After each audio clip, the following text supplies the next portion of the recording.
9-р хэсэг. Сартай 2 буурал. Түшээгүн гүнг дагуулан учир утгагүй их гоёмсоглон чимсэн олон тасалгаа өнгөрч ханын энтхэг бүс ягаан атласаар бүрсэн хадагтай дангларын хүн хүлээж авдаг жижигхэн 8 тал тасалгаанд орлоо. Хуучин цагийн хоргоогоор өнгөлсөн алтадмал зөөлөн сандлууд байлаа. Хаалганыхаа дээд талд малчны байдлыг бүшийн маягаар зуржээ. Мөн гонцгой хэлбэртэй 2 харандан зураг тасалгаан дах бусад тавилгатай хоршин энэ байшиндаа лөвөрмөц зүйл нь болж байлаа. Тасалгааны гоёл Данглар ба эзэн хан тулсын хамгийн нэрт уран барилгач хоёрын боловсруулсан төлөвлөгөөнд ороогүй нь аз болжээ. Тасалгааны чимэглэлийг хадагтай Льюсэн Дебре хоёр хийжээ. Хуучны юмыг л сонирхдаг Данглар энэ жижигхэн буланг оошон үздэг байгаад түүнийг хэн нэг дагуулan орж ирэхэд нь хүлээн авдаг байж. Үнэн дээр Данглар бусдыг авчирч танилцуулдаггүй. Харин түүний дагуулж ирсэн хүн хадагтай аль зэрэг таалагдхаас шалтгаалan сайн муу аль нэгээр нь хүлээн авдаг байжээ. Данглар авгаа хэдийгээр нас 36 хүрсэн боловч гоо үсгэлэнтэй хэвээр агаад урлагийн бяцхан гайхамшиг болсон төгөлдөр баян хуур хөгжмийн ард сууж Льюсэн Дебре ажлын бяцхан ширээн дээр зургийн цомог үзэж суулаа. Гүн гэрхээс өмнө Льюсэн түүний тухай хадагтай хангалттай ярьж амжижээ. Альбринд өглөөний цог барихад Монте Кристо түүний зочдод хичнээн их хүчтэй сэтгэл төрүүлсэнийг сонсогчд мэднэ. Дебрэг ямар нэг ямар гайхуулах нь хэцүү боловч түн төрсөн сэтгэл арилаагүй байгаа нь хадагтад ирсэн саян ярианаас харагдаж байлаа. Морсрын дөрүүчин яриа Юусны саяын ярьсан шин тодорхой зүйлүүдээс Түшээгүнгийн хатны сонирхох сэтгэл туйлдан хүрчээ. Төгөлдөр баян хуур зургийн цомог бол догдолсон сэтгэлийн нуух дээдсэн хэрэгсэл байлаа. Иймийн учир хадагтай эрхэм Дангларыг урд нь мэдэхгүйгээр инээмсэглэн хүлээн авав. Гүн мэхийн ёсолсны хариуд ёсорхог боловч сайхан хөдөлгөөнөөр намалзан ёсоллоо. Юусэн гүнг шинхэн танилын ёсоор мэндэлж Данглартай найзрахаг янзаар мэндэлв. Хадагтай Ронд харилцагчдын маань ихэд итгэмжлэн зөвлөж илгээсэн Монте Кристо гүнг танилцуулахыг зөвшөөрнө. Энэ хүн манай сайхан хөөхнүүдийн шохоорох хүн болно гэдгийг нэмж хэлж чадах байна. Энэ хүн Парист жил болох бодолтой юм байх. Тэгвэл энэ хугацаанд 6 саяг үрэх гэнэ. Энэ бол өдөө төдий бүжиг цэнгэл будаалга цайлга болно гэсэн үг. Манайд болох өчүүхэн баярт бид таныг өрхөө мартахгүй адил гүн бас биднийг мартахгүй биз дээ. Энэ үг нилээд бүдүүлэг атаархал шиг сонсцсон боловч нэг жилийн дотор вангийн хөрөнгөний дайтай мөнгө зарцуулдаг хүн Парист цөөн ирдэг учраас Данглар авгаа гүнг нилээн сонирхон харлаа. Тэгээд гүн та гэж хадан гэлтэл өчигдөр өглөө ирсэн гэв. Та миний дуулсан тэрхүү заншлаараа ертөнцийн хязгаараас ирв үү? Энэ удаа зөвхөн Кадиксаас ирсэн. Харин та жилийн хамгийн муухай цагт иржээ. 100 цагт Парист муухай байдаг юм. Италийн дуур Лондон руу явчихсан. Францын дуур хаанч явж байгаа? Харин Францын театр ерөөсөн байхгүй болсныг та мэдэх байх. Бидний зугаацдаг юм бол Марсын тал Саторид болдог муухан шиг морин уралдаан болсон доо. Гүн таны морид уралдаанд оролцох уу? Хэрвээ аз болж Францын заншлыг зааж сурах хүн олдвол би Парист хийж заншсан бүхнийг хийнэ.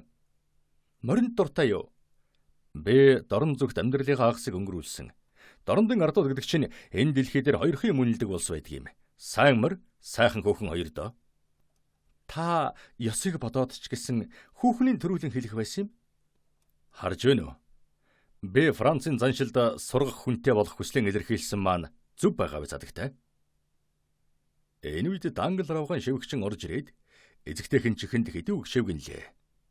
Данглар авгаан царай зэвхэрч үгүй тэх ёсгүй гэж хэллээ. Яг үнэн эзэгтэй минь. Данглар авгаан нөхөр өдөн эргэж энэ үнэн гэж юу? Юу тэр? Гэж Данглар сэтгэл төгссөн болтой асуулаа. Шивгчний хэлсэн. Тэр танд юу хэлсэн бол доо? Миний хөтөж морио хөллөхгүй адууны хашаанд ороход нь морд байсангүй гин. Яаж байгаа нэ? Хэлж өгнө үү? Хадагтай минь, миний хэлхийг сонс гэж Данглар хэллээ. За, таны юу хэлэх сонирн байгаа учраас сонсъё. Энэ эрхмүүд бидний буруу зөвийг олно биз? Би ихнээс нь аваад ярив. Эрхмүүдээ түшээгүн Дангларын адууны хашаанд 10 морь бий. Энэ 10 морины 2 нь болох Парист хамгийн шилдэг хосмор минийх билээ. Миний сартай буурлыг Дебре та мэднэ шүү дээ. Вилбер авга намайг тэдгэрийг хөллөж ирэхийг хүсэж би түнд маргааш өөрийнхөө мориор булууны ойд зугаална гэж амлчхаад байгаа яг энэ үед морд минь алга болчихож. Эрхэм Данглар хэдэн мянган франк хожихын тулд худалдчихсан байх. Бурхан минь, энэ 8 жид гэдэг юу та бузар амьтад вэ? Хадагтай минь. Энэ морд чинь маш их омгол морд байсан. Би таны төлөө дандаа л сэтгэл зовж байдагсан да. Гэж Данглар хэлэхэд нь Парисын хамгийн шилдэг хөтөч надад үйлчилж байгааг та сайн мэднэ шүү дээ. Хэрвээ та түүнийг мордтой юутай эдэн хамт худалдчихаагүй бол гэж хадагтай хариулв. Найз минь, би танд хэрвээ болдог бол тэднээс чинь илүү морь олж өгнө. Эдэн шиг айдас хүрээд байхааргүй номхон морд олж өгөмц. Хадагтай тун жигсэн янзтай мөрөө хавчлаа. Данглар үүнийг Эрим хоёрын хоорондын жирийн явдлан мэт болгож ажиглаагүй дөрөө зүйлэн Монте Кристо руу хандаж би гүн тантай төрөүний танилцаагүйдэн харамсаж байна. Та ч одоо л төвхөнж байгаа хүн биз дээ. Гэхэд тэгэлгүй яхав гэж гүн хариулв. Тэдгэрийг таныг ав гэх байсан байж л дээ. Би тэр мордыг сул шахам өгчихсөн. Тэгтэн тэр мордоо салж сэтгэл амарсан гэдгээ төрөн хэлсэн. Тийм морь зөвхөн залуу хүмүүст л тохирно. Би танд их баярлалаа. Би өнөөдөр овоо эдлэгээтэй морь хямдхан авсан. Эрхэм Дебре та морин дуртай юм шиг байна лээ. Харал да. Гэж гүн хэллээ. Дебре цонх руу очиход Данглар эхнэр лугаан ойртов. Тэр хоёр моринд галзуурсан үн өгсөн юм. Өнөөдөр над руу хэрэг хөтлөгчөн явуулдаг тэр хоосорхоор шийтсэн тэнэг хүн хэн болохыг бүү мэд. Харин би 16 мянган франк хожсон шүү. Бэтхи уурал. Би 4 мянган танд, 2 мянган ээжинэд өгнө. Данглар авга нөхрөөдөө тунч муухай харлаа. Бурхан минь гэж Дебре дуулдахад юу болов гэж хатан асуулаа. Үгүй ээ, би хандуурах ёсгүй. Таны морд гүнгийн сүх тэргэнд хөллөөтэй байна. Миний сарта 2 буурлуу хэмээн Данглар авга дуулдлаа. Тэгээд цонх руу гүйж очиод нэрээ мөн байна гэлээ. Данглар амаанган хоцров. Үгүй байлгүй гэж Монте Кристо гайхсан дөрвзүүлэн хэлэхэд банкны эзэн хачин юм гэж бовтонлаа.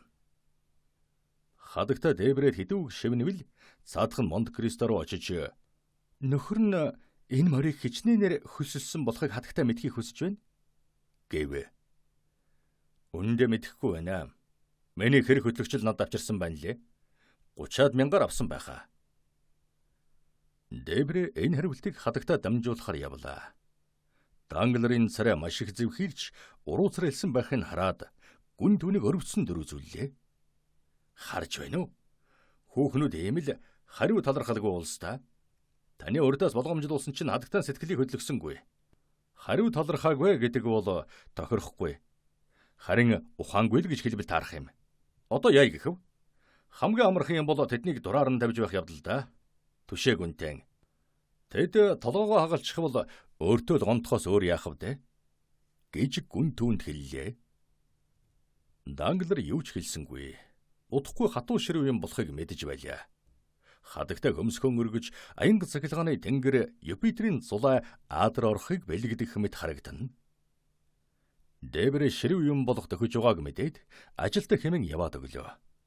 Монте Кристо хийгээд сонсон юм дэмий болгочихгүй тулд түшээгүнг эхнэрийн гарт үлдээгээд хадагтайд мэхийн слот гарч одлоо. Маш сайн хэрэг. Миний хүсснээр боллоо. Одоо гэр бүлийн инх тайван байдлыг дахин сэргээх явдал миний мэдэлд орж нөхөр эхнэр хоёрын зүрхийг хоёуланг нь эзэмдэн авна. Ямар хаз вэ? Танилцъя гэж хүсэж байсан мадмуазел ээжинэтэй дайралтсангүй гэж гүн өөртөө хэлээд Ердөнхөн нэмсэглэр нэмсэглэн за яах вэ? Бид Парист байгаа хойно цаг олдно. Зайлаад явчихгүй гэж бодсоор гарлаа. Гүн энхүү бодсоор сүйхтэргэндэн сууж гэрлүүгээ явлаа. 2 цагийн дараа Данглар авга Монте Кристо гүнгээс сэтгэл сэргэм захидал хүлээн авлаа. Парисийн амьдралыг сайхан хүүхний гомдосноор эхлэхгүй тулд хадагта мордон буцааж авна уу хэмээн гуйсан байжээ. Тэд нь хатан өдрийн үдсэн тоногтойгоо бөгөөд харин жихвч тус бүрд нь нэг очир эрдэн шигтгэхийг тушаажээ. Даангларч бас загтал авчээ. Гүн түүнээс саятны давлуун зангаар хандан дорн зүгийнхний заншлаар морь буцааж байгааг минь уучлаарай хэмээн хүссэн байна. Оройн Монте Кристо Аалыг дагуулan отель руугаа явлаа. Аали гүнгийн тасалгаанд орлоо. Аали, чи бугуйлсан аядаг гэж надад дандаа ярьдаг байхаа. Гэж гүн хэлэхэд Аали толгоогоон дохиод бардмаар биеийн тэгшлэн зогсов. Маш сайн. Тэгвэл чи бугуйлын тусламжтайгаар бухыг зогсоож чадах юм шиг дээ. Аали дахин толгой дохилоо. Барыгч барих уу? Аали дахиад л толгой дохив. Арслан. Аали бугуйл хийж байгаа хүний байдал бачимдан хүрхэрх дуу гаргав. Тийм. Чи арслан агнаж байсан байна шүү дээ. Гэж Монте Кристо гүн хэлэхэд Аали бардмаар толгоогоон дохив. Чи тэгвэл туйлж давхсан морийг зогсоож чадах уу? Аали инээмсэглэв. За тэгвэл сонсч бай. Өчигдөр надад байсан сартаа 2 бууралмөр удахгүй манай хажуугаар эзнийг авч давхина. Чамайг дайрсан чамаагүй тэр сүх тэргийг манай үдэнд зогсоох ёстой. Гэж Монте Кристо хэлв. Аали гадаагарч гудамж хөндлөн зураас татчихад буцан ирж хойноос нь харж байсан гүнд зураасан харуулв. Гүн түүний мөрийг аяархан алгадлаа. Тэр ингэж Аали талархснаа илэрхийлдэг байжээ. Тэгээд нууби хүн дахин гарч байшингийн өнцгийн модон дээр суугаад ганц тамхиа нэрж эхлэхэд нь Монте Кристо өөр юунэж тухай бодлоггүй өрөөрөөгөн орлоо. Гэвчиг 5 цаг болж сүнх тэрэг гарч ирэхийг хүлээх зур гүнгийн байдалд баг зэрэг яарсан шинж мэдгдэж байлаа. Гүн тасалгаан дотууран хойш урагшаа явж байн цонхны цаанаас чимээ чагнан цонхоор харна. Аали тамхиан дотож утааг нь бөөн бөөнөр гаргаж энэ чухал ажилдаан бүрэн автсан янзтай сууж байлаа. Тэгтэл алсад тэрэгний дугуйн чимээ гарч цагилгаа мэд хурдан ойртон ирлээ. Дараа нь сүх тэрэг галзуурсан мэд давхиж байгаа морин зогсоох гэж дэмийл оролдон байгаа хөтөж харагдав. Сүх тэрэгэн дотор залуу хүүхэн 7 настай жаалхуу 2 суужээ. Тэр хоёр дэмийл бие биедээ наалдах бөгөөд учиргүй хайснасан болоод хашгирах чадваргүй болсон байлаа. Сүх тэрэг нь нажигнан дугуйн чулуун дээгүүр гарах буюу модон тэгэлбэл зайлшгүй хэмхэрч бутрахаар байлаа. Тэр гудамжны голоор давхих бөгөөд айсан хүмүүсийн ашиглалтах нь зүг бүрээ сонсдно. Тэгэхэд Аали гансан ажуу дэшин тавиад халааснасаа бугуйл гаргаж шидээд зүүн талын морины урд хөлийг 3 давхар цагиргаар бугуйлдан авлаа. Мор өргөшаам бас хэд алхлаа. Тэгснэм бугуйлд ороогдон унаж нөгөө мөрөн цааш явхад саад боллоо. Хөтөж инхүү зогсныг ашиглан суудлаасаа үсрэн буулаа. Харин Аали аль хэдийн амжиж 2 дахь морины хамраас төмөр мэт хуруугаар атгахад морь өвдөн янцгааж гэц хийснэн зүүн талын морьтойгон зэрэгцсэн оожлоо. Энэ бүхэнд буун сум гарч байгаан оноход хэрэглэгдэхэл тийм хугацаа оржээ. Гэвчиг өмнө талд нь энэ бүх явдал болж байгаа байшингаас нэгэн хүн хэдэн зарцынхаа хамт ухсхийн гарч ирэхэд хөрөлцөхүйн хугацаа байлаа. Хөтөж хаалгыг онгойлгон өгц нэг гартаа ухаан алдсан хүүгэн тэрвэрч нөгөө гараараа суудлаас зууралдан байгаа хүүхнийг гаргаж авав. Монте Кристо хоёуланган зочдын өрөөнд оруулж буудан дээр хэвтүүллээ. Эрхэмсэг хатагта танд айх юм байхгүй. Та аврагдсан гэж хэлв. Хүүхэн ухаан орж хариу хэлхийн оронд нүдэрэн хүрүүгээ заалаа. Төвний хардсан ямар ч үгнээс илүү тодорхой байлаа. Өндөнч хүүхэд ухаангүй хэвээр байв. Гүн хүүхдийг үзэж ойлгож байна эрхэмсэг хатагта. Бүү зов. Хүүхдэд юу ч болоогүй. Зүгээр л айснасаа ингэж байгаа юм. Гэлээ. Бурхан минь, та зүгээр л тайвшруулж байгаа юм биш үсттэй. Ямар их цонхгэр байх юм бэ? Хүмүн Эдуард дуурайж эмч рүү бошоохоо явуулаач дээ. Хүүгээ аврахын тулд би юугаач хайрлахгүй гэж эхэн дуу алдав. Монте Кристо дүүнийг тайвшруулах гэж гараараа дохиод нэгэн хайрцаг онгойлгож алтар шимсэн богемийн болор савтай цус шиг шингэн улаан зүйл гаргаж хүүхдийн уруул дээр тусал тусаалаа. Сарын зэвхий хэвээрэн байсан хүүхэд нүдэ нээлээ. Эхэн үүнийг хараад баярлан арай л ухаан алдчихсангүй.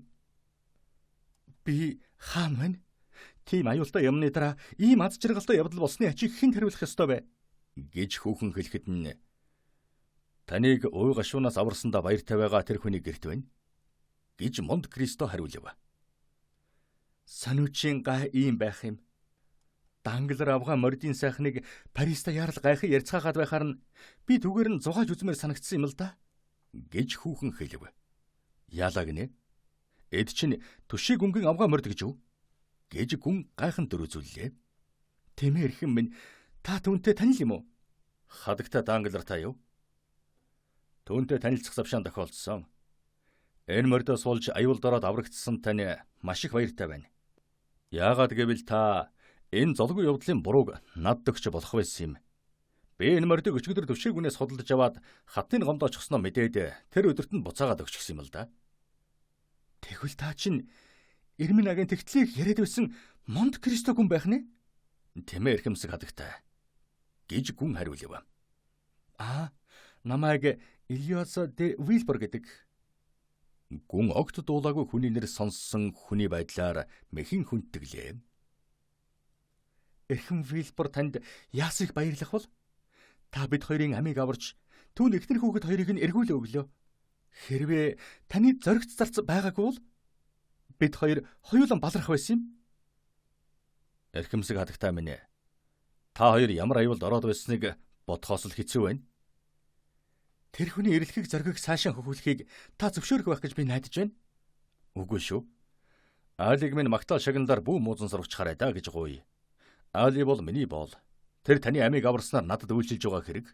Надад үйлчилнэ гэдэг бол түүний үүрэг гэж Монте Кристо хариуллаа.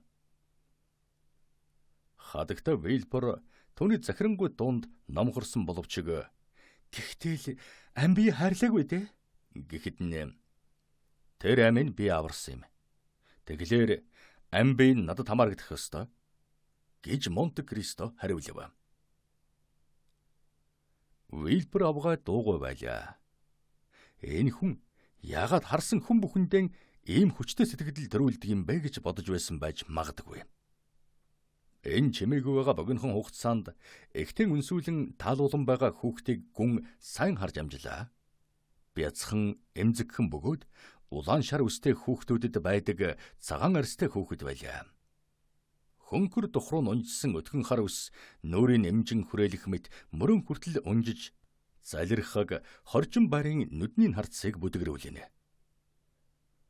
Жаал үл мэдэг ягаарах нэмгхэн уруултай том амтайжээ.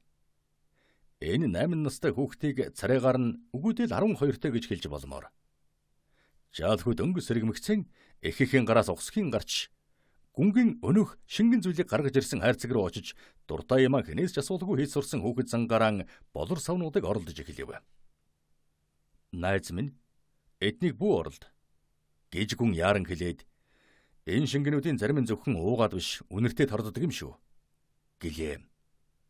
Вильбор авгаа царай цайрч хүүгийн өөрлөгөө татаж гарыг холдууллаа. Хүүхэн тайвшраад хайрцаг руу түргэн гэгчин шимтэн харахад гүн түүний алдлагүй ажиглаж хава. Энэ үед Али орж ирлээ. Вильбор авгаа төөнөөд илтгэхэн хараад хүүгийн улам чанга тэврэв. Эдвар, энэ сайн зарц өөд хардаа. Энэ хүн маш их зоригтой. Галзуурх төгсөн омголон мордыг салж унах гэж байсан сүхтрийг ам хайргүй барьж зогсоосон юм да. Энэ хүнд баярлж гэлээснаа хэлээрээ. Энэ хүн байгаагүй бол чи бид хоёр үдэд амьд байхгүй байсан юм. Жаалхүү хазартан хийд үргэж бөмбөөлгөөд жигсэн янзтай буруу харж ямар муухай амьтан бэ гэж хэллээ. Жаалхүүгийн хэлсэн үг яг гүнгийн санснаар болсон мэт болж гүн инээмсэглээ. Вильбор авгаа хүүгээ зэмлсэн боловч хэрвээ бяцхан хүүг Эмил гэдэг байсан бол Жан-Жак Руссогийн санаанд таархааргүй зөөлөн байлаа. Харж байгаа биз гэж гүн Алид араб хэлээр хэлээд энэ авгаа чамайг хүүдэн амийн аварсан хүн талархал илэрхийл гэж хэлж байна. Тэгэхэд хүүхэд нь чамайг ямар муухай амьтан бэ гэж байна гэлээ. Али ухаалаг нүрэн эргүүлж хүүг харахтан царай нь өөрчлөгдөөгүй боловч хамрынхан самсаа чичрэхийг хараад араб хүн үнэн голоосон гомджээ гэдгийг гүн мэдлээ.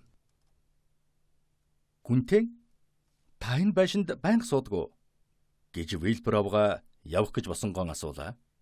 Үгүй те, энд хаяадан ирдэг юм. Би Элисийн талын 30 дугаар байсан суудаг. Та бүр зүгээр болцоход явах гэж байх шив. Би энэ мордыг миний сүйх тэргэнд хөллө гэж тушаасан.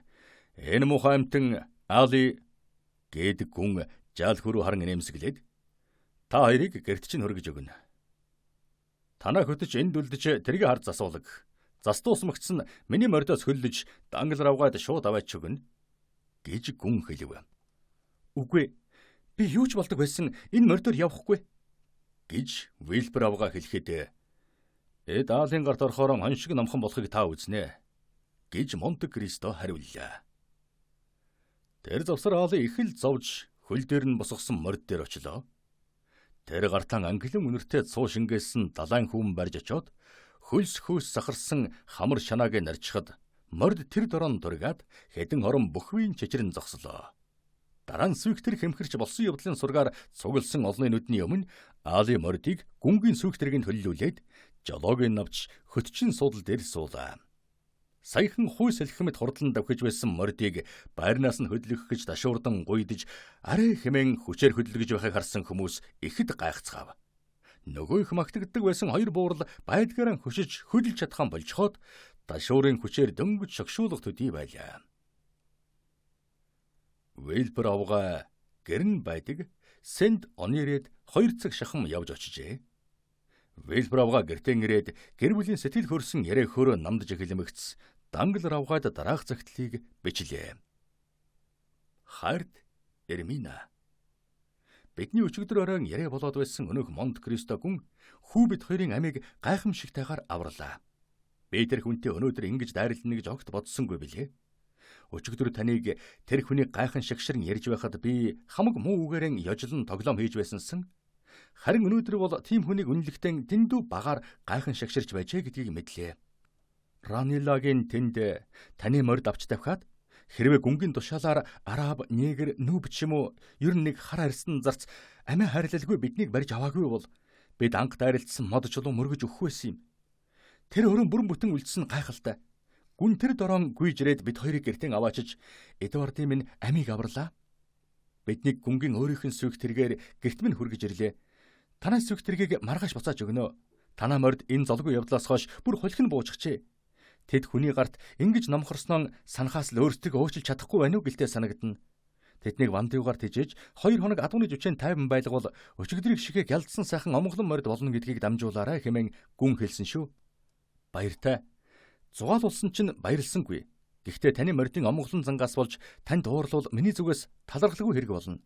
Яагаад гэвэл үүнээс болж би Монте Кристо гүнтэй танилцсан юм. Гадаадын энэ нэртэй хүн олон сая хөрөнгийн ярхан болийг гэхэд тунчиг онцох шиг битүүлэх үе юм. Би үүнийг тааж олохын тулд бүх хүчээрээ зүтгэнэ. Тэрч байтугай хэрэг тохиолдвол таны мордыг хөллөж дахин булууны огоор давхисан ч хамаагүй. Эдвард энэ явдлыг гайхам зөрөгтэйгээр давсан. Тэр ухаан алдсан л да. Гэхдээ ухаан тавдлаан нэг ч удаа хашгираагүй. Дараа нь ганц ч нулимс тусаагаагүй шүү.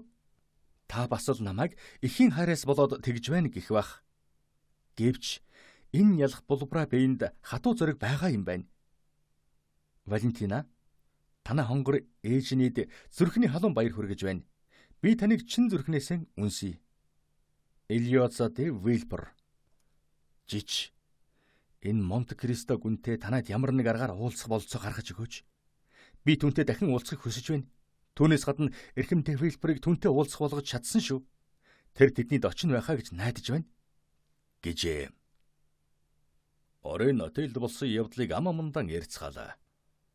Альбер энэ тухай эхтэн Шаторино Жокой клубт Дебре сайдын тасалгаанд ярьлаа. Тэр ч байтугай Бушан гүнг анхааран үзэж болсон явдлын тухай сонирхоо буланд 20 мөрийн бичсэн харь орны сан сэтгэлд хүнийг дээдсэн хүрээлэнгийн хүүхнүүдийн нүдэнд баатар болгон харуулжээ. Олон хүн Вилбер авгаатай уулзаж тэр хэр бусын явдлын тухай амнаас нь сонсохыг хүсжээ. Эрхэм Вилберийн тухайд гэвэл тэр Элиозагийн бичснээр тэр оройдон хар захлаа зам зөмсөж цагаан бэлийг хийгээд зарснараа хамгийн сайхан хувцсаар нь хувцлуулж ёсолынхон сүйх тэргэнд сууж Элисийн талын 30 дугаар байшинд очихоор явлаа. 10 дугаар хэсэг. Гүн ухаан. Монте-Кристо гүн Парисын дээдсийн хүрээлэнд удаан байсансан бол эрхэмдээ Вильберийн ингэж байгааг зүй ёсоор нь үнэлэх байсан бизээ. Вон нь Ахмад үеийнх нь буюу эсвэл залуу үеийн аль нь ч байсан хамаагүй. Тэргүүн сайд нь хоосон номлогч, эвлэрэнгүү үзэлтэн, хуучныг хамгаалагч аль нь ч байсан хамаагүй. Вангийн ордонд нэр хүндтэй улс төрийн талаар нэг ч удаа амжилтгүй явдалд орж байгаагүй хүнд байдагчлан овсгоотой хэмээн хүндлүүлэх авч олонд үзэн ядагддаг.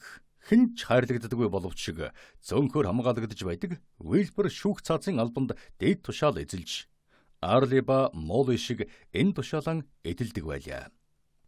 Залуу эхнэр болон дөрөвчийнхэн эхнэрээс гарсан 18 настай охины начаар хөл өмөнтэй байдаг түүний зочдын танхим нь уламжил заншлыг шүтэх ёс журмыг сахихыг юунаас ч илүү эрхэмлдэг Парисын зочдын танхимын нэг байв. Хүйтнэр ёсорхох, засгийн газрын зарчимд туйлгүй үнэнч байх, онол ба онолч хүмүүсийг байдгаараа жигшин аль нэгэн гүн ухааны асуудлыг үзэн ядах, энэ бүхэнд эрхэмдээ Вильберийн ховын ба нийгмийн амьдралын гол утга учир нь байдаг байлаа. Вильбер бол зөвхөн хууль цаазын зүтгэлтэн биш, бараг дипломат хүн байлаа. Банк хүндэтгэн үнэлж дурсан байдаг төрүүчийн ордонтой холбоотой харьцаа нь одоогийн ордноос Вильбертэй хүндэтгэлтэйгээр харьцах болгож тэрж байтугай түүнийг тоохоор тогтохгүй заримдаа зөвлөгөө заавар авахд хүргэсэн олон зүйлийг мэддэг байв. Хэрвээ Вильбероос хагасж зайлах бололцоо байсансан бол бүх зүйл өөрөөр байх байсан биз. Гэвч тэрээр засаг ноёндон захирагддаггүй феодлын эрхтэн дархтан шиг гар хөршгүй цайзад батсуусан хүн ажээ. Энэ цайз нь Вангийн прокурорын тушаал бөгөөд тушаалынхаа давуу талыг маш сайн ашиглаж чаддагаас гадна энэ тушаалаа зөвхөн төвийг сагсан байдлаасаа эсрэг бүлэгт орж болох боломжтой депутатаар сонгогдвол орхиж болох ажээ. Вильбер ер нь хүн өрөх буюу өргөдөн очих нь ховор. Энэ ажлыг түүний орноос эхнэр нэг гүйцэтгэх нь. Дээдсийн хүрээлэн үүнтэн дасаж шүүгчийг олон төрлийн чухал ажилтайгаас ийм болжээ гэж үздэг байлаа. Гэтэл энэ нь зориудын ихэмсэг язгууртны зан гаргаж өөрийгөө хүндэтгэж байгаа дөр үзүүл тэгвэл бусад хүн чамайг хүндлэх болно гэдэг зарчмыг баримталж явдгийн үр дүн байлаа. Энэ нь манай нийгэмд бол өөрийгөө танин мэд гэдэг грекийн зарчмаас 100 дахин илүү зүйл байв.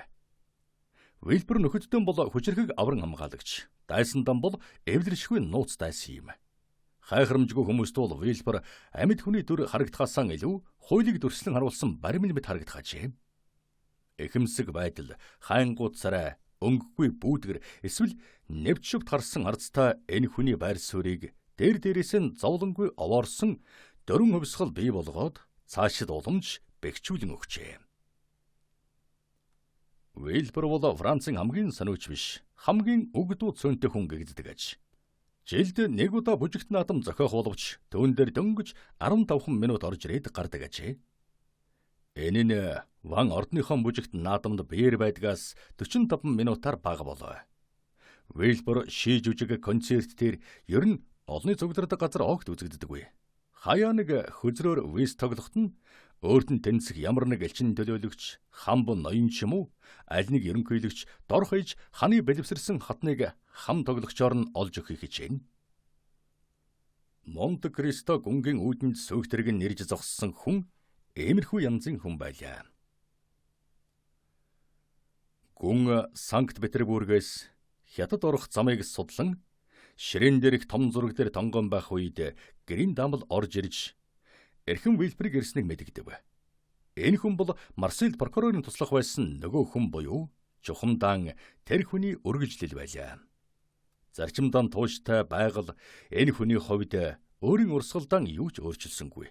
Зөвхөн туранхай байснаа дарган, цайвар цагаан байснаа шар болжээ. Хөнгөрнүүд нь улам ширгэж, зүүсэн шил нь ухархайтай наалж хаяв гэлтэй. Нүүрний нэг хэсэг мэт харагдах ажээ. Цагаан зангааг л тооцохгүй юм бол бүх хөвцсөн тасаар бөгөөд зураач хүн цусны толбыг улаан будгаар төрхсөн юм шиг харагдах энгэр дээрх тууцна энэ муухай гашуудлын өнгийг эвдэнэ. Монте-Кристо хэдийгээр биеэм баривч хариу мэхий ёслохдон прокурорыг ихэд сонирхон харжхлаа. Хүнд итгэдэггүй, дээдсэн амьдралын сайн сайхныг сохроор бишрийн шагшдаггүй зантай Вильбер харь газрын сурвалжид хүнийг Хутагт хамбын ноён ч юм уу?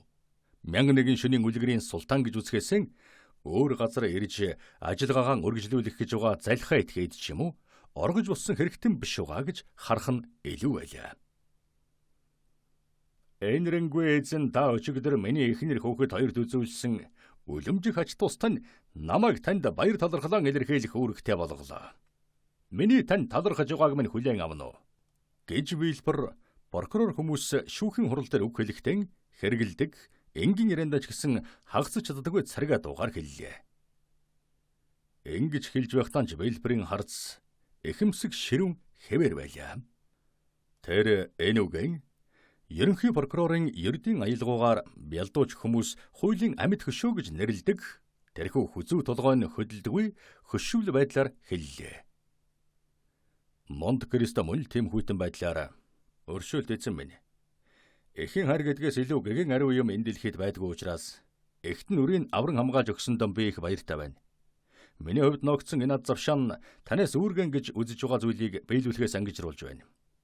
Эрхэмдээ Вильбер ийм хүндэтгэлийг ховор үзүүлдэг гэдгийг мэдэх учраас би үүнийг надад их гавьяатай явдал гэж хэдийгээр өндөр тавих боловч сэтгэл хангалуун байхаас илүү үнэтэй гэж миний нүдэнд харагдахгүй байна. Гэв.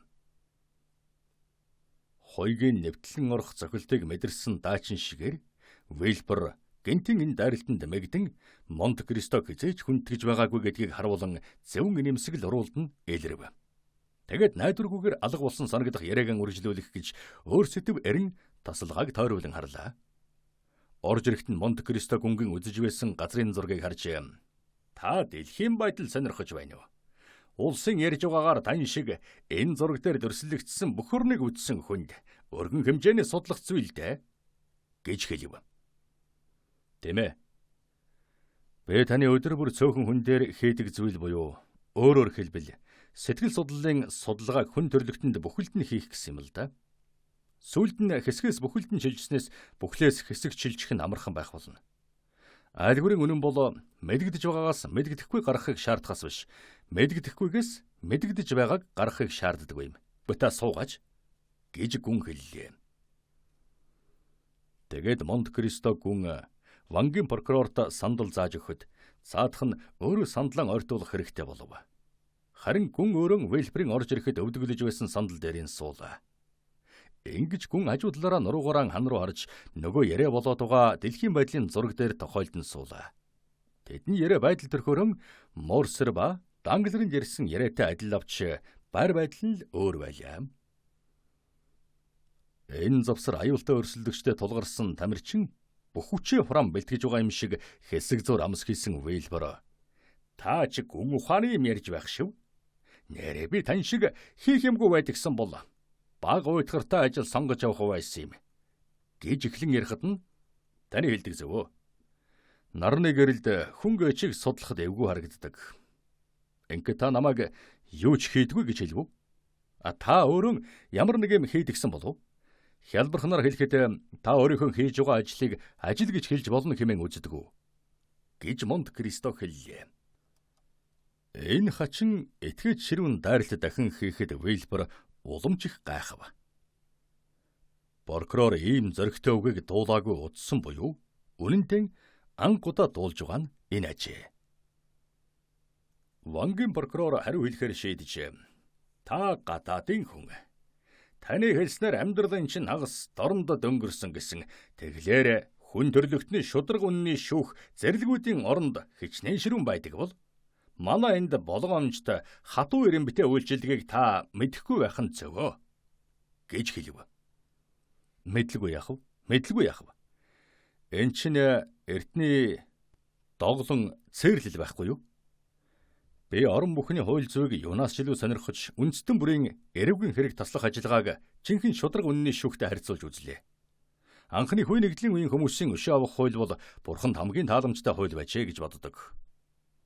Хэрвээ тэр хууль хэрэгждэг болж үнэхээр хууль цаасны бичгийг энгийн болгож таны хэлснээр манай шүүгчдэд хийх юм байхгүй байхсан. Гэж Вангийн прокурор хэлэхэд Монте Кристо энэ асуудалд бид эргэж орж болох юм. Хүмүүсийн шинэ бүтээл гэдэг нарийн төвөгтэйгөөс энгийн хялбар шилждэг. Энгийн хялбар зүйл бол дандаа л гүйцэд боловсрогдсон зүйлүүд байдгийг та юу андах вэ? гэж хэллээ. Гэсэн ч одоогоор манайд галчуудын заншил, Ромын эрхцвэ, Францын уламжлалаас авсан хоорондон аршилсан зүйл ангитай хууль тогтоомж байна. Энэ бүх хуулиудыг мэдж авна гэдэг удаан явхаар хөдөлмөр шаардах хагаад энэхүү мэдлэгийг олж авахын тулд олж авснаа мартахгүй байхад оюун ухааны баггүй чадвар хэрэгтэй гэдгийг та зөвшөөрөх ёстой гэж прокурор хэллээ. Би ч бас тэгж боддог. Харин та Францын холбогдолтой хуулиудыг мэддэг бол би бүх үндэсний хуулийг мэднэ. Францын хуультай адилаар Англи, Түрэг, Япон энтгийн хуулийг сайн мэднэ. Ийм учраас миний хийсэнтэй харьцуулахад та өчүүхэн юм хийжээ. Мөн миний үзэл судалсантай жишгэд таних данч бага байна да. Та миний судалж үзсний чинээнд хүрэх гэвэл ихэм сурах хэрэгтэй байна да гэж хэлэх байна. Ингэх бүрэн үндэс байна. Ингээд та энэ бүгдийг жохом юуны тулд судалсан юм? Гэж Вильбер гайхад нь Монте Кристо нэмсэглэн та хэдийгээр ер бишийн хүн гэгддэг боловч харин та бол юмыг олон төмний өдөр тутмын материалын талаас нь хүнээр эхэлж хүнээр төгсдөг, өөрөөр хэлбэл хүний оюун ухаан хүрэх боломжтой хамгийн хязгаарлагдмал үзлээр үздэг үе юм гэж хэллээ. Та үүгээрэн юу хэлэх гээд байна вэ?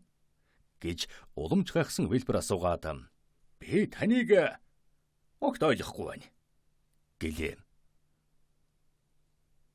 Та үндэстнүүдийн нийгмийн байгууллага өө тандсан харцаараа зөвхөн хөдөлгөж механизмыг харахаас биш, түүнийг хөдөлгөөнд оруулж байгаа бүрэн төгс боловсрсон дархныг олж харахгүй байна.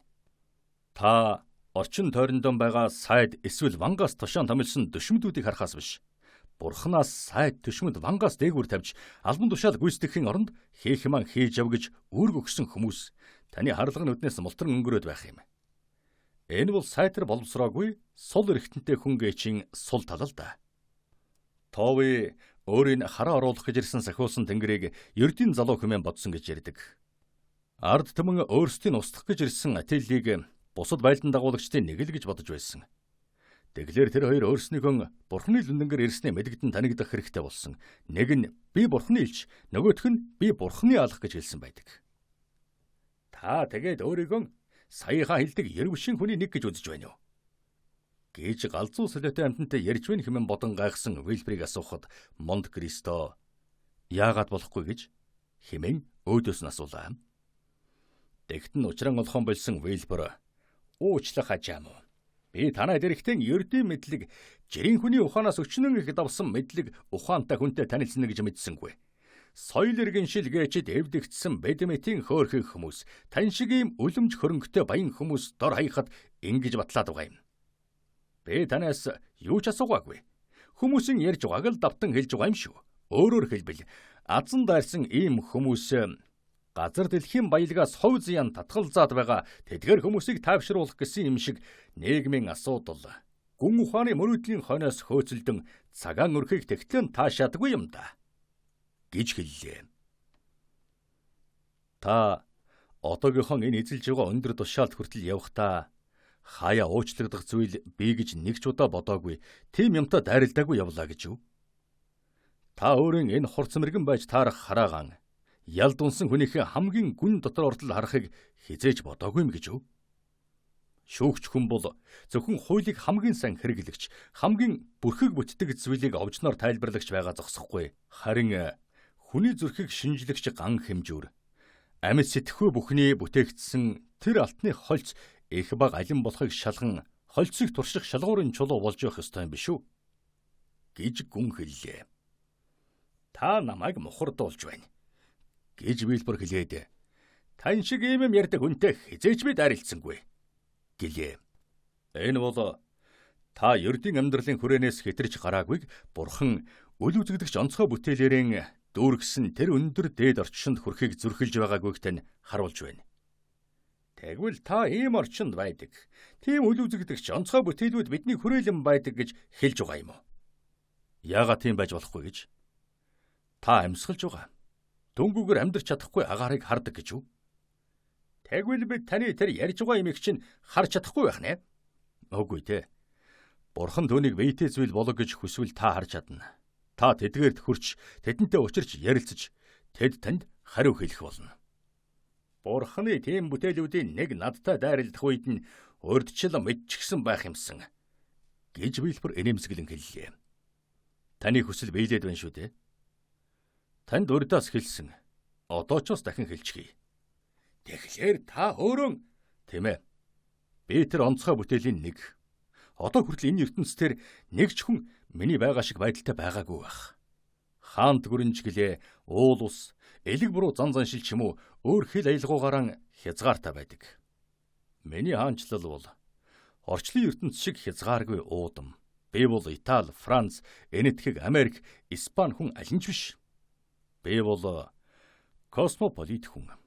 Нэг ч орон миний төрсөн нутаг болж чадахгүй бөгөөд ганцхан бурхан л хаана өгөх юм мэдэх биз.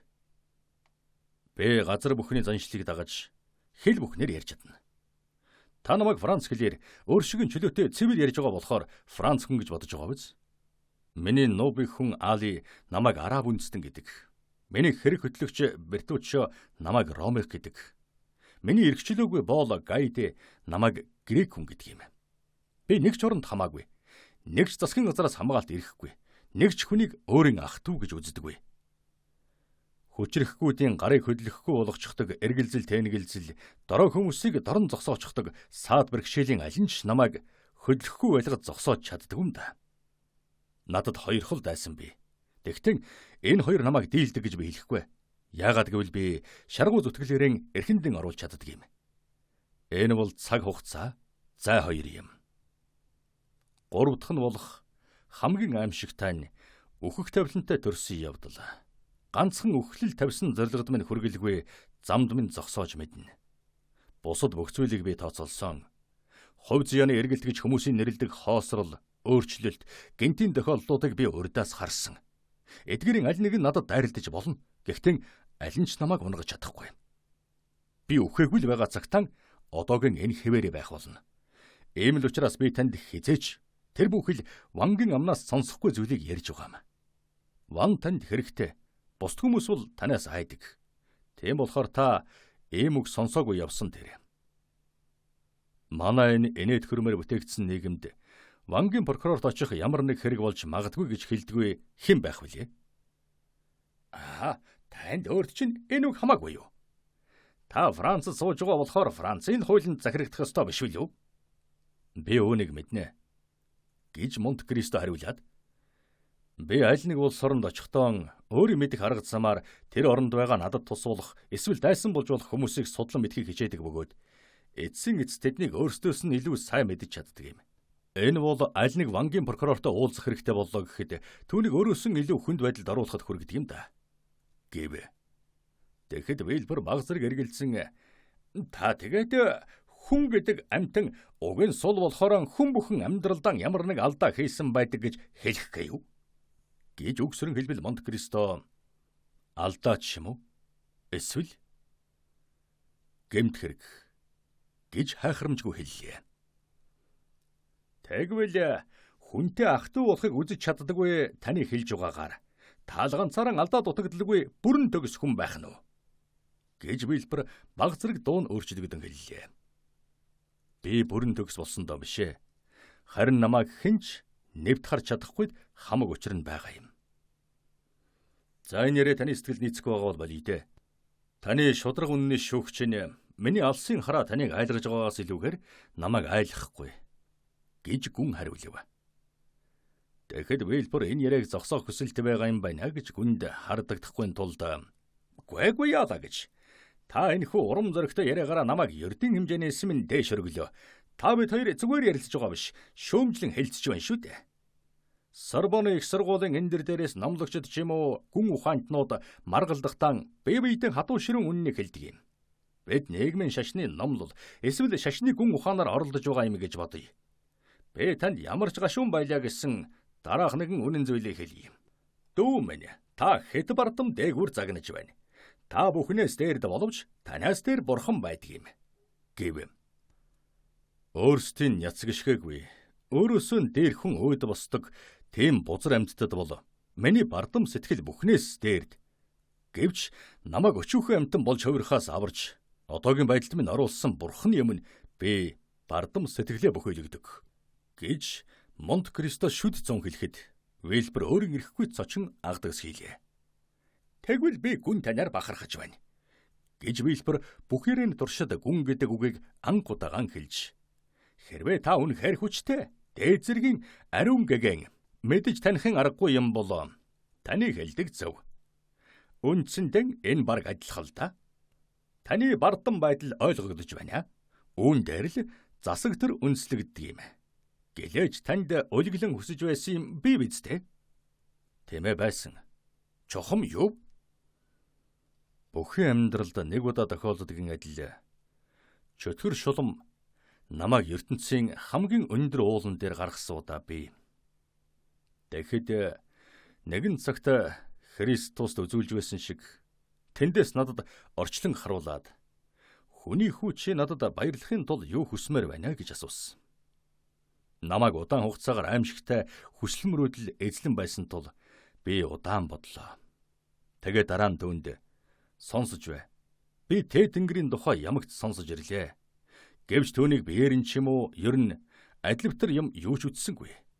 Тэгээд одоо байхгүй хэмээн бодох боллоо. Тэгэхээр орчлон дээр шагнах, цээрлүүлэхээс илүү дээд зэргийн сайхан байхгүй болохоор би бурхан болохыг хүсэж байна гэж хэллээ. Тэгэхэд чөтгөр толгоогоо бүхийлгэн санаа алдаж чи андуурч байна. Бурхан гэж байдаг юм. Харин чи түүнийг олж харахгүй байгаа юм. Дээд Тэнгэрийн хүү мөн л эцэг шигээ нүдэнд үл үзэгдэнэ. Тэрээр онсон хөдөлгүүрээр хөдөлж харанхуй замаар явдаг учраас түүнтэй адилхныг хараагүй юм байна. Чамд миний хийж чадах зүйл бол чамайг бурханы нэгэн зэвсэг болгож болно гэж хэлсэн юм. Тэгээд бид гэрээгээ хийж гисэн.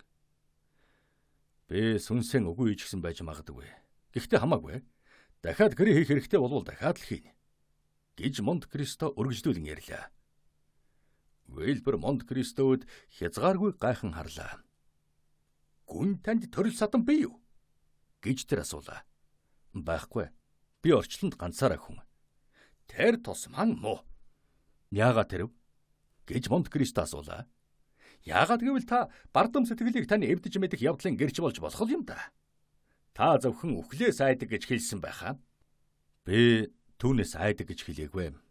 Зөвхөн надад саад болж болно гэж хэлсэн. Хөгшрөвл? Би хөгшрөхөөс өмнө тавилангаар ирсэн үүргэн гүйцэтгэж дуусна. Тэгвэл галзуур бол яана? Би галзуурхын даваан дээр байсан хүн. Та нэг юмны төлөө 2 удаа хариуцлага хүлээдэггүй гэсэн дүрмийг мэднэ үсттэй. Энэ бол эрүүгийн эрхийн дүрм болохоор танд хамаарагдана. Зөвхөн үхэл, өвгөрөл, галзуурл аимшигтай биш гэж Вэлбэр хэлээд, жишээлбэл саа дайрах гэж нэг юм байдаг. Энэ бол аян гадил тан дээр буугаад алжихгүй боловч дараа нь бүх зүйл өнгөрнө. Та мөн байх боловч үнэндээ биш болчихно. Та Ариэл шиг бараг сахиусан тэнгэр байснаа Калибан шиг адгуус хэмээр амтан болж ховирно. Үүнийг хүний хэлээр миний түрүүн хэлсэнчлэн дайрах гэдэг юм. Хэрвээ та хожим энэ яриагаа үргэлжлүүлэхийг хүсвэл манайд очоор ойлдоо. Таныг ойлгож чадах, таныг няцаах хүсэлтэй өрсөлдөгчтэй буюу миний эцэг эрхэм Нуартэтэй уулзуулъя. Чирийг би хатан зөрөгтэй энэ хүн ангидугаар хувьсгалын үеийн хамгийн хурдчрын Якобинчуудын нэг байсан юм. Тэр тань шиг улс бүхнийг үзээгүй ч гэсэн хамгийн хүчрэг улсын нэгийг унахад оролцсон шүү. Тэр мөн л тань шиг өөрийгөө бурхны элч биш юм гэхэд хувь тавилангийн элч гэж үзэж байсан юм. Тэгтэл тархиныхан судас тасарч цус харваад энэ бүхнийг өдрийн дотор биш, цагийн дотор ч биш, ганц хормын дотор устгахчихсан юм да. Өмнөх нь Якобинч сенатч байсан цаазын заазуур, чинжаал, өхөр бууны амнаас ч айдаггүй хувьсгалаар тоглож байсан Нуарте Франц улс түүнд шатрын том хүлэгмэтэй болж хаанд л мад тавьж байвал хүү тэрэг мор алгуулах ёстой байсан аимшигт Нуарте маргааш нь золгүй Нуарте болж хувирч гэрийн хамгийн сул дараа гишүүн аж охин Валентины захиргаанд орж матер задран сарных төгсгөлийг л хүлээж байгаа хэлгүй хүүр болсон юм гэж хэллээ. Энэ зүйлд миний нүд, миний ухаанд шин сонин санагдах юм юу ч байхгүй, харамсалтай. Би эмчирхүү хүн болохоор нөхдийнхөө адил амьд өгсөн матери дотроос сүнс олох гэж олон удаа оролцсон. Гэхдээ тэр нь тэнгэрийн бошиг адил зүрхэнд мэдэгдэвч нүдэн тарагдахгүй хэвээр байлаа.